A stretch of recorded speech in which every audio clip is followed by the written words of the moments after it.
es un tema de la serie de sermones de la Iglesia Adventista Central de Los Ángeles. Disfrútelo.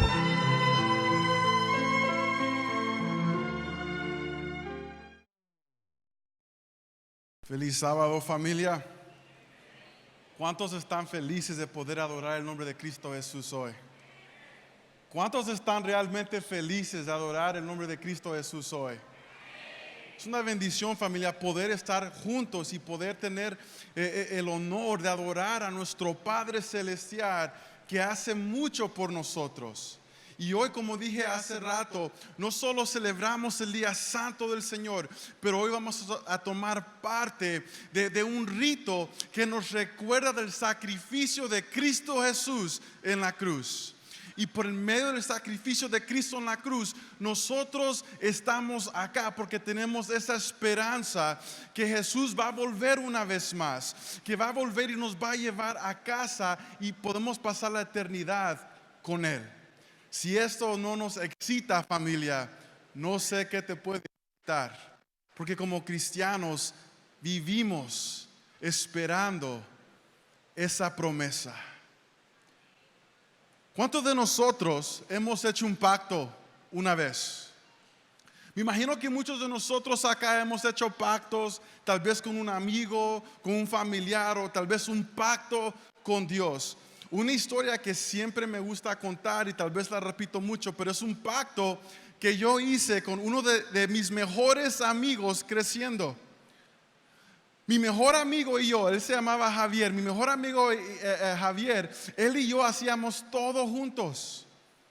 Íbamos a la escuela juntos, jugábamos baloncesto juntos, íbamos a comer juntos. Todos los días estábamos tratando de pasar tiempo juntos. Creciendo, para él y yo, nuestras vidas siempre era estar él y yo juntos y con nuestros amigos. Y yo en esa edad tan joven, yo pensé que Javier y yo para siempre íbamos a ser mejores amigos. Pero creciendo, la mentalidad de uno cambia. Las prioridades de uno cambian cuando uno está creciendo, especialmente en la juventud. Y una de nuestras prioridades que empezamos a tener eran las muchachas. Las muchachas. A él le gustaban las muchachas y a mí también. Y él y yo me acuerdo que empezábamos competencias de quién podía hablarle a cierta muchacha que nos gustaba. Y hacíamos competencia, el que se vestía mejor, el que escribía mejor poemas para las muchachas. Pero me acuerdo que un día Javier y yo nos dimos cuenta que había una muchacha en particular que vivía en nuestra comunidad que a él y a mí nos gustaba. Yo en ese momento pensé que estaba enamorado de esta muchacha. Yo la miraba por la ventana, la admiraba, escribía mis poemas, escribía qué tan bella era. Y él también hacía lo mismo, él leía su poema, yo leía mi poema. Pero nos dimos cuenta que eso nos traía una tensión en nuestra relación de amigos. Y una noche él y yo, porque atrás de nuestro apartamento nosotros podíamos subir un techo de una casa, y una noche bajo las estrellas estuvimos hablando nosotros hablando de la vida. Y nos hicimos un pacto que nunca íbamos a dejar que una muchacha se pusiera entre él y yo.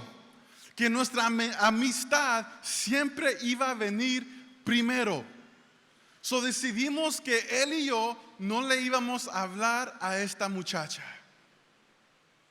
Es mejor no hablarle, olvidar estos sentimientos, porque nuestra amistad dependía de eso. Y el tiempo pasaba y mis sentimientos por esta muchacha crecían. Yo siempre la admiraba, él la admiraba, pero nunca hicimos algo. Pero un día, yo me acuerdo que yo salí a caminar alrededor de mi comunidad. Estaba con mi patineta Y decidí ir al techo donde mi amigo y yo hicimos el pacto. Y familia, no se van a dar y van a imaginar lo que yo miré. Miré a mi mejor amigo con la muchacha de las manos. Sentí que mi mundo había estrellado, mi mundo se había quebrado, mi corazón estaba quebrado.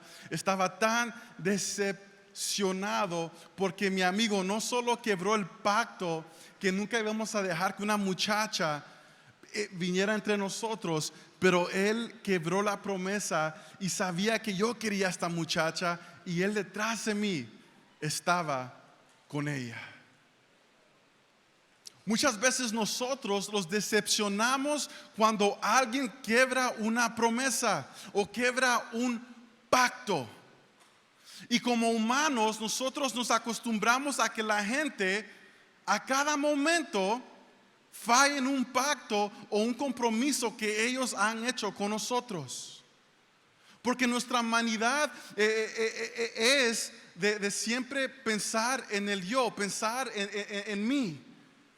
Y si las cosas no van como yo quiero, no me importa si rompo corazones, no me importa si afecto a otras personas, con tal que las cosas caigan como yo quiero, voy a hacer todo lo que puedo para que las cosas me satisfacen a mí.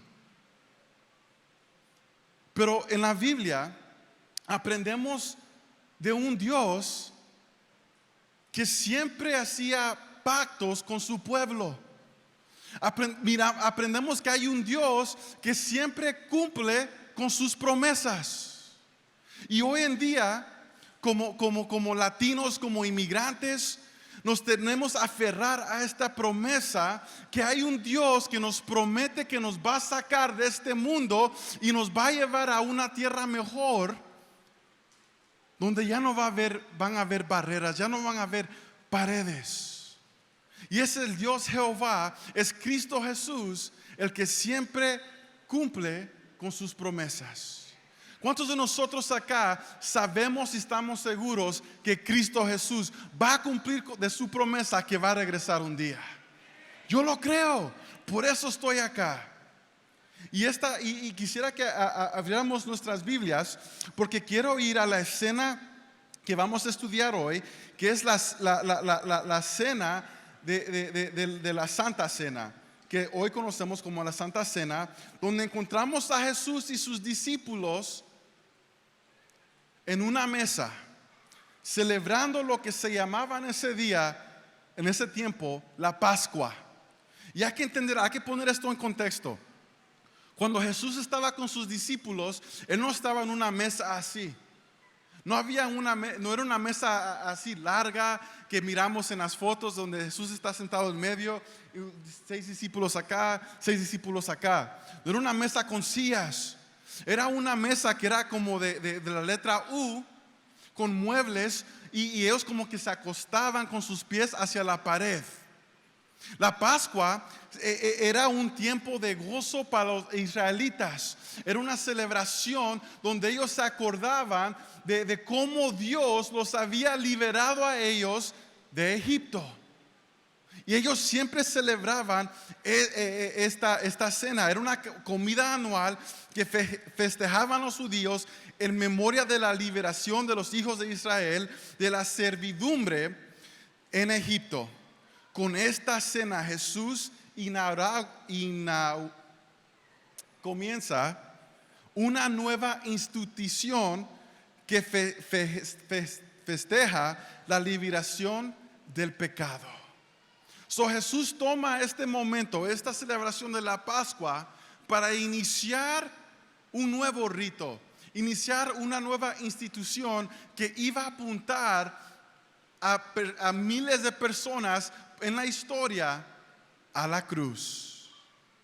Hay que imaginarnos, Jesús está con sus discípulos, están en una mesa, están tomando parte de esta cena, esta comida, porque ellos estaban comiendo.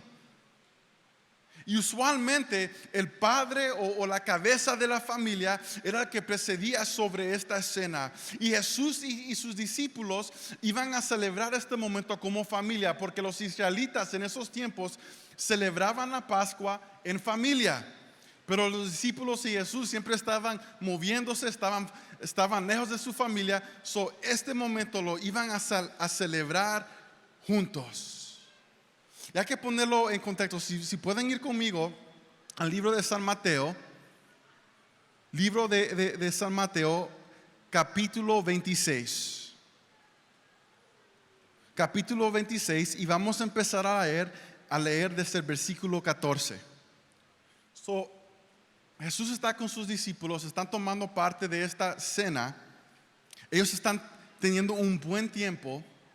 Y de repente el versículo 4 dice así: entonces uno de los 12, que se llamaba Judas Iscariote, fue a los principales sacerdotes y les dijo: ¿qué me queráis dar? Y yo los entregaré.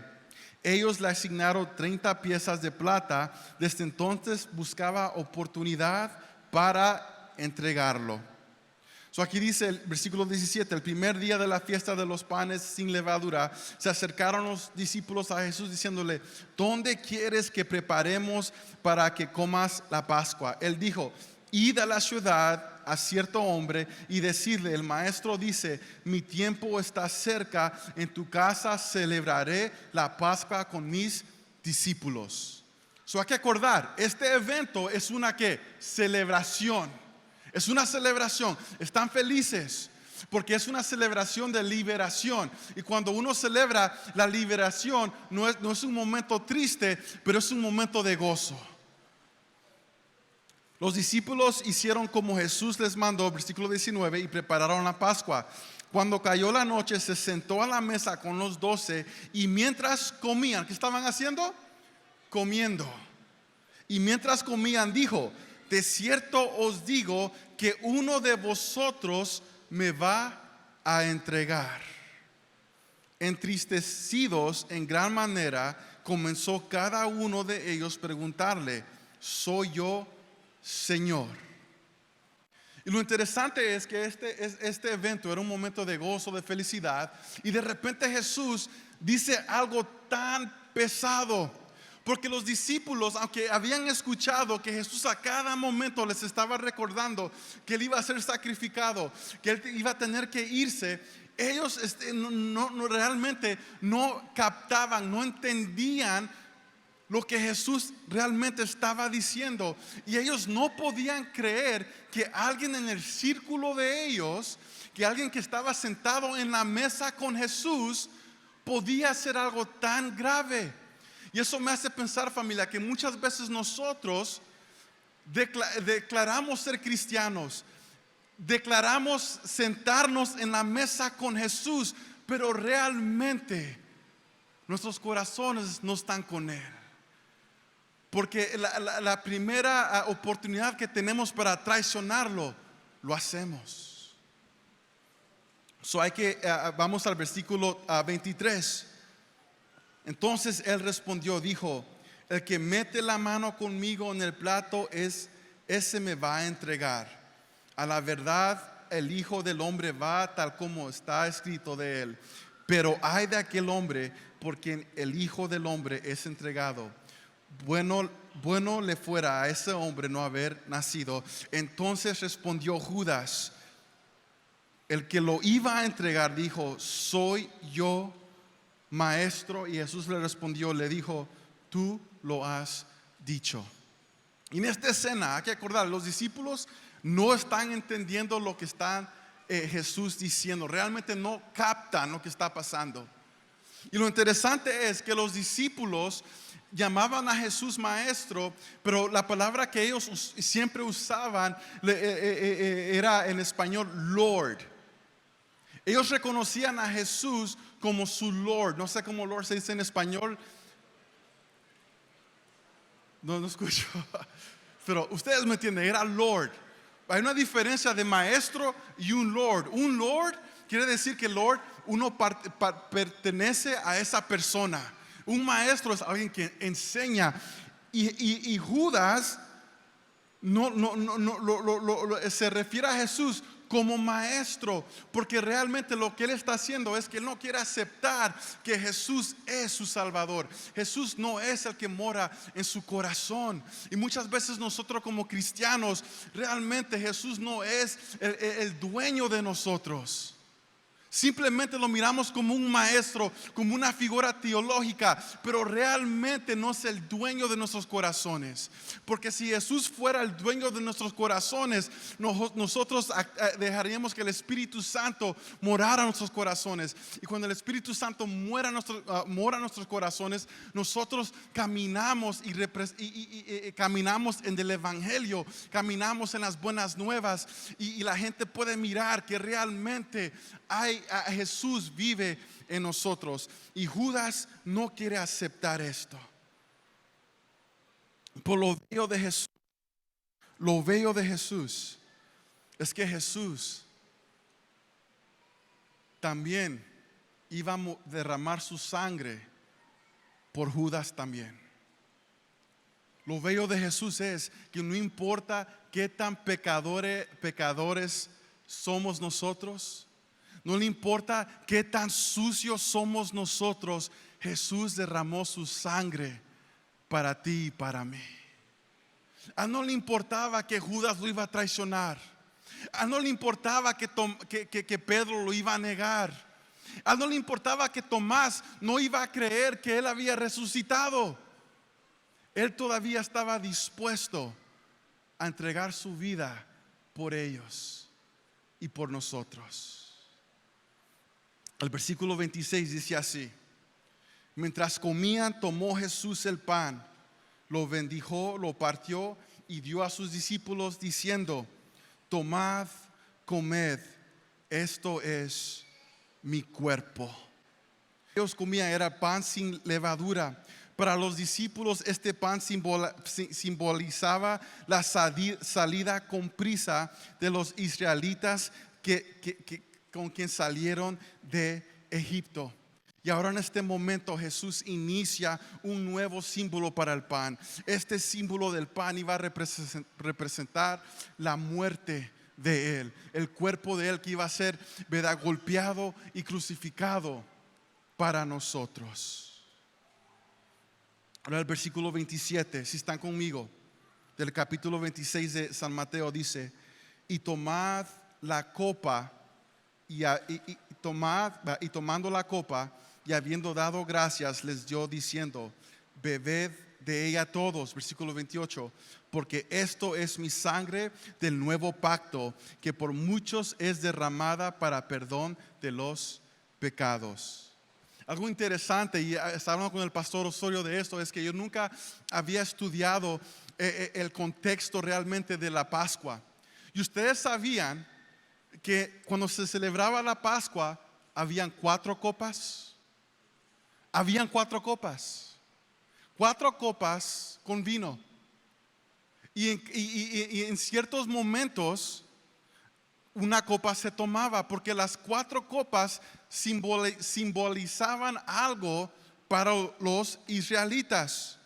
Quisiera que fuéramos a Éxodo 6. Éxodo 6, capítulo 6, versículos 6 al 7. Éxodo 6, capítulo 6, versículos 6 y al 7. Y aquí Dios está iniciando el pacto que Él había hecho con Israel.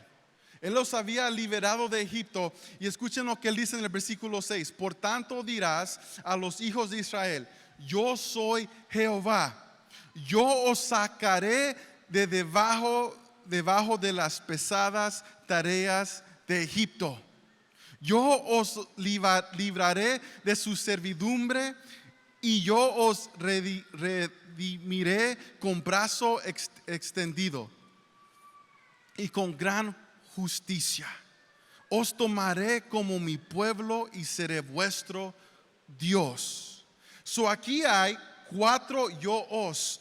Hay 4 promesas que Dios está haciendo, y la primera copa que encontramos en la Pascua está conectada con yo os sacaré debajo de la pesada tareas de Egipto. La segunda copa es yo os libraré de su servidumbre. Y la tercera copa, y esto es importante, es os redimiré con brazo extendido y con gran justicia. Y la copa que Jesús está levantando en ese momento con sus discípulos, la copa que Él les está dando a ellos, es la tercera copa. So Jesús les está diciendo, les está recordando la historia de Israel, les está recordando que Dios los redimió, los redimió. Pero ahora Jesús con esa copa les está diciendo que por medio de su sacrificio, por medio de su sangre, la humanidad va a ser redimida. Que ahora los sacrificios que se hacían para el perdón de pecados se iban a poder cumplir en un solo sacrificio. Y ese sacrificio era el sacrificio de Cristo Jesús.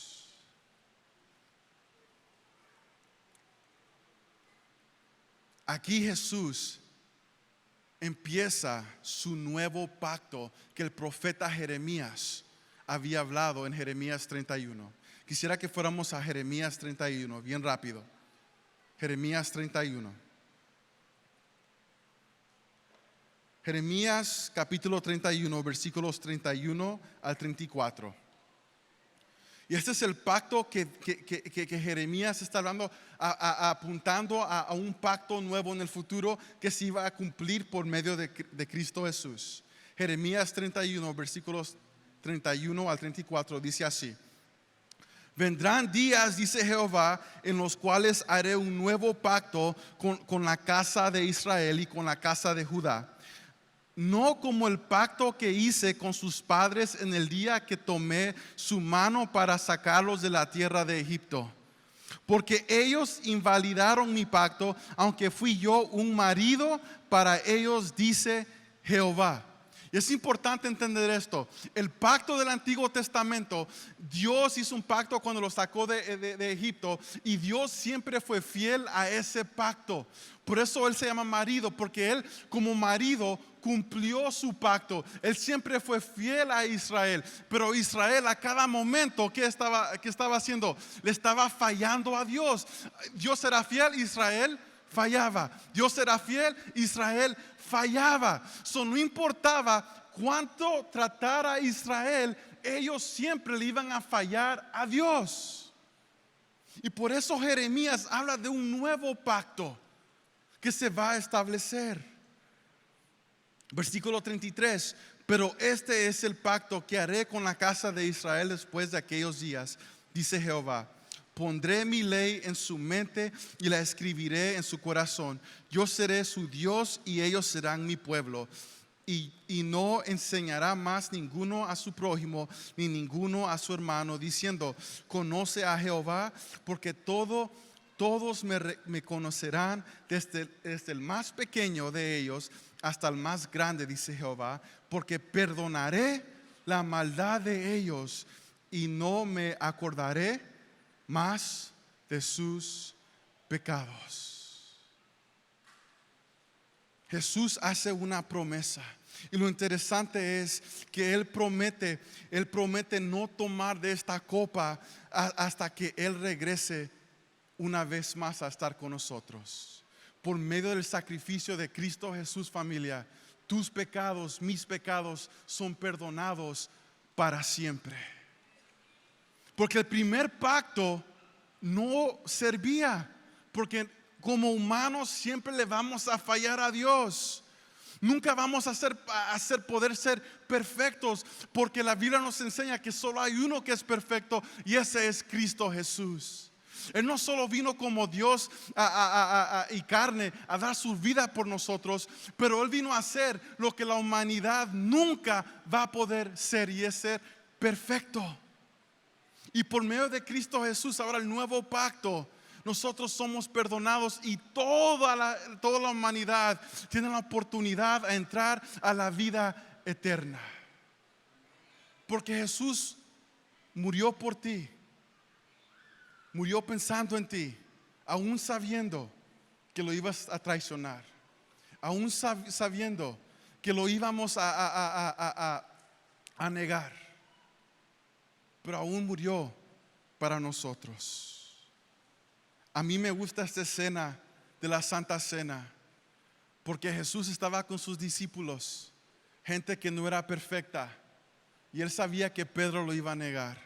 Él sabía que Tomás no iba a creer que le había resucitado. Él sabía que Judas lo iba a traicionar. Pero aún así Jesús fue a la cruz y murió por ellos y por mí. En la cruz Jesús tomó nuestro lugar y aceptó la muerte. Pero lo bello es que la muerte no pudo contener a Cristo Jesús. Cuando Dios lo llamó en ese tercer día, Él se levantó y venció la muerte, y ahí Él selló la vida, selló lo que nosotros conocemos como la eternidad, como la gracia para nosotros. Familia, termino con esta historia. Había una muchachita que se llamaba Rebeca, y Rebeca amaba a su papi, lo amaba, siempre quería estar con su papi. Su papi se sentaba a ver su televisión, su deporte, ella se sentaba con él. El papi se iba a hacer mandados y Rebeca siempre quería estar con él. Para ella su papi era su héroe, era lo mejor. Pues la historia cuenta que un día ella estaba con su papá jugando, cuando ella le dice: papi, quiero que me hagas una promesa, quiero que hagas un pacto conmigo. Y el papá la mira con ojos de amor y le dice: sí amor, ¿qué es lo que tú quieres? Y le dice: papi, quiero que me prometas que nunca me vas a dejar, que nunca me vas a dejar, que siempre vas a estar conmigo. Y el papi la mira y le dice: te lo prometo. Y los años pasaron, Rebeca estaba creciendo y su papi todavía era su héroe. No importaba que ya era una muchacha, su papi siempre era su héroe. Pero pasó que el papá cayó enfermo. Él cayó enfermo con cáncer cerebral. Y el cáncer estaba ganando la batalla. Y fue a los mejores doctores. Cambió su dieta, pero el cáncer estaba ganando la batalla con el papá de Rebeca. Y Rebeca miraba a su papi sufriendo. Y ella se sentaba a la par de la cama de él y le oraba y le suplicaba a Dios que por favor curara a su papi.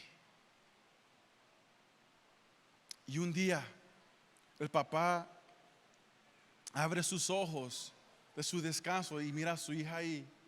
Y su hija con lágrimas le dice: papi, ¿te acuerdas el pacto que hicimos? ¿Te acuerdas que tú prometiste nunca abandonarme? Y el papi con lágrimas le dijo: sí, Rebeca, me acuerdo. Tú prometiste, papi, que no me ibas a dejar sola. Tú dijiste que nada iba a venir entre tú y yo. Y el papá con lágrimas dice: sí, es cierto. Yo te prometí eso. Y él mira a su hija y le dice: hija, perdóname. Y la historia cuenta que ella con lágrimas abraza a su papá y le dice: papi, no te quiero dejar ir. Y el papá la agarró con las fuerzas que él podía, la miró en los ojos, le quitó las lágrimas y le dijo: amor, yo me tengo que ir, pero hay una promesa que quiero que te acuerdes, y es que Jesús promete regresar y levantarme un día una vez más. Y tal vez ahorita tú pienses que estoy quebrando el pacto, pero Dios no quiebra los pactos. Y te prometo que te voy a ver un día. Prometo estar contigo con la eternidad. Familia, Rebeca en ese momento perdió a su padre, pero esas palabras se quedaron con ella para el resto de su vida. Y ella tiene la fe y la esperanza que ella tiene un Dios que no quiebra los pactos. Ella tiene un Dios que cumple sus promesas y Dios promete regresar. Y en esta mañana vamos a celebrar el sacrificio de Cristo Jesús. Nos vamos a gozar que nosotros tenemos esa promesa de una vida mejor. Señor, te damos gracias por tu sacrificio. Señor, te damos gracias porque eres un Dios poderoso. Señor, te damos gracias porque tú cumples tus promesas. Te damos gracias porque tú moriste en la cruz por nosotros, Señor. Nosotros merecíamos morir. Nosotros merecemos la muerte. Pero tú tomaste nuestro lugar, Señor. Y no solo tomaste nuestro lugar, pero venciste la muerte, Señor. Y por eso te damos gracias. Padre, nosotros hoy, esta mañana, queremos recibir tu Espíritu Santo. Queremos ser siempre recordados que tú vas a regresar un día y vas a tomar parte de una gran cena con nosotros. Y esperamos ese día, Señor, cuando tú regreses y nos puedas llevar a casa. Quédate con nosotros, Señor, que ahorita a entrar a la Santa Cena, Padre, podamos tener un carácter de humildad, un carácter de servicial, pero también, Señor, un sentimiento de gozo en pensar en tu sacrificio, Señor. Quédate con nosotros, pedimos todo esto en el nombre de Cristo Jesús. Amén.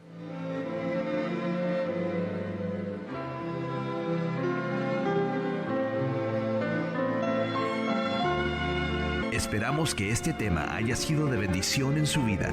Gracias por su apoyo a la Iglesia Adventista Central de Los Ángeles.